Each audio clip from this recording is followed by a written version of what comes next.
या देवी सर्वभूतेषु बुद्धिरूपेण संस्था नमस्तस्यै नमस्तस्यै नमस्तस्यै नमो नमः। आप सभी को मेरा प्रणाम। आज दिन बुधवार है, 15 मई 2024 है। बुधवार विभिन्न प्रकार से ईश्वर की आराधना की जाती है, पूजा की जाती है। आज भगवान गणेश जी का दिन है। तर्क और युक्ति के प्रतीक आपको सभी उनके विषय में एक जानकारी होगी। और अपने माता पिता को परिक्रमा कर लिए, पूरी दुनिया उन्होंने देख ली। उनकी दुनिया उनके माता पिता थे। लोग घर से भाग के कहाँ कहाँ जाते हैं सुख शांति अमन चैन के लिए। मैं कभी कभी समझ नहीं पाता कि आपके घर में माता पिता रूपी भगवान अगर उनको आप देख लें तो चारों धाम की ज़रूरत नहीं है, कहीं इधर उधर यात्रा करने की भी आवश्यकता नहीं रह जाती है। एनीवे, मैं किसी भी व्यक्तिगत टिप्पणी नहीं करना चाह रहा हूँ। मैं एक फिल्म आई थी लैला मजनू 1953 में। उसमें लता जी और तलत साहब का डुएट था, पर मैं एक लाइन केवल सुनाने की कोशिश करता हूँ। आसमां वाले तेरी दुनिया से जी घबरा गया, आसमां वाले तेरी दुनिया से जी घबरा गया, जल गया दिल सोजे गम, जब कोई याद आ गया, आसमां वाले तेरी दुनिया से जी घबरा गया। सोज गम, सोज ए गम, आग की तूफान कह लीजिए, जोर की आफत कह लीजिए, बात जलने की होती है। इससे मैं एक बात जोड़ता हूँ, कोशिश करता हूँ शायद मैं अपनी बात कह पाऊँ, पर किसी को पढ़ा नहीं रहा हूँ, किसी को शिक्षा देने की नीयत से नहीं है। जो घट रहा है उसी को बता रहा हूँ। अतीत में लोग सुदूर नगर शहर में रहते थे और गांव से अपने भतीजा भतीजी या अन्य लोगों को ले आकर गांव से लाते थे, पढ़ाते लिखाते थे। आगे चल के वो बड़े बड़े पदों पे वो बेटा बेटी जाते थे। उस समय रेडियो शुरुआत हुई थी, कहीं कुछ भी मनोरंजन के साधन नहीं थे सिवाय गाना सुनने के या आकाशवाणी से न्यूज़ सुनने का। परिस्थिति काफ़ी बदल गई और इन परिस्थितियों में मैंने एक चीज़ देखा, संस्कार को छोड़ते चले गए लोग।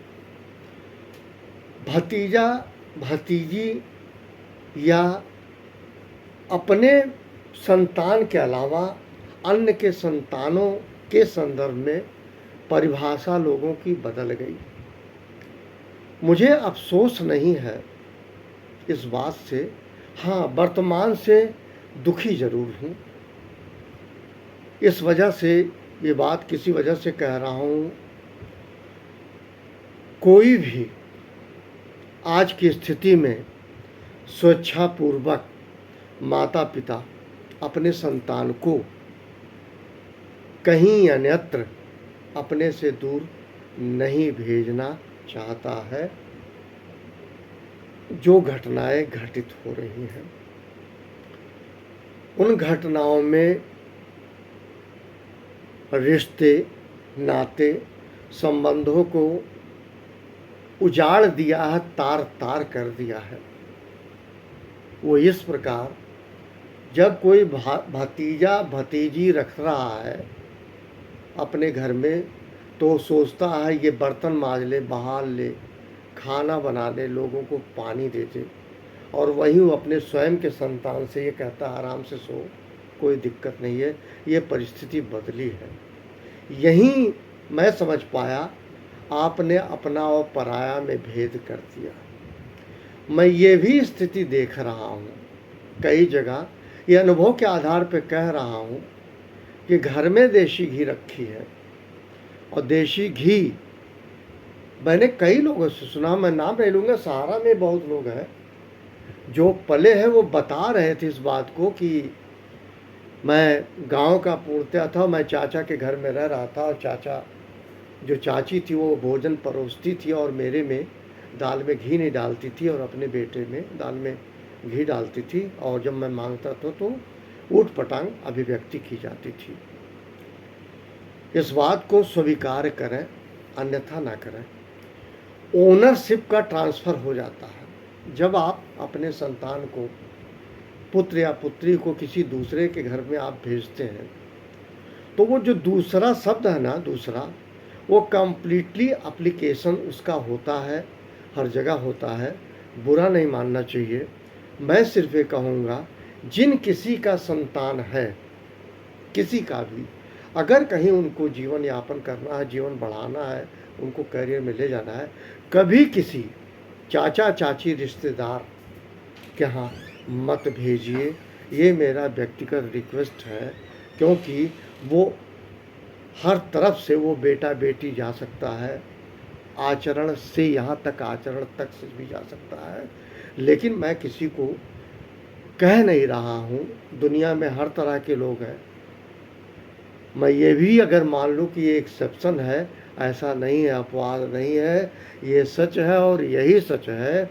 और स्पेशली मैं उन माता पिता को कहूँगा जिनकी पुत्रियाँ या पुत्र 13 साल से 19 साल, मतलब जिसको कहते हैं टीन एज, 13 साल से 19 साल तक के पुत्र या पुत्री को किसी भी कीमत पे किसी भी संबंधी के यहाँ मत भेजिए, अन्यथा आपको पछताना पड़ेगा।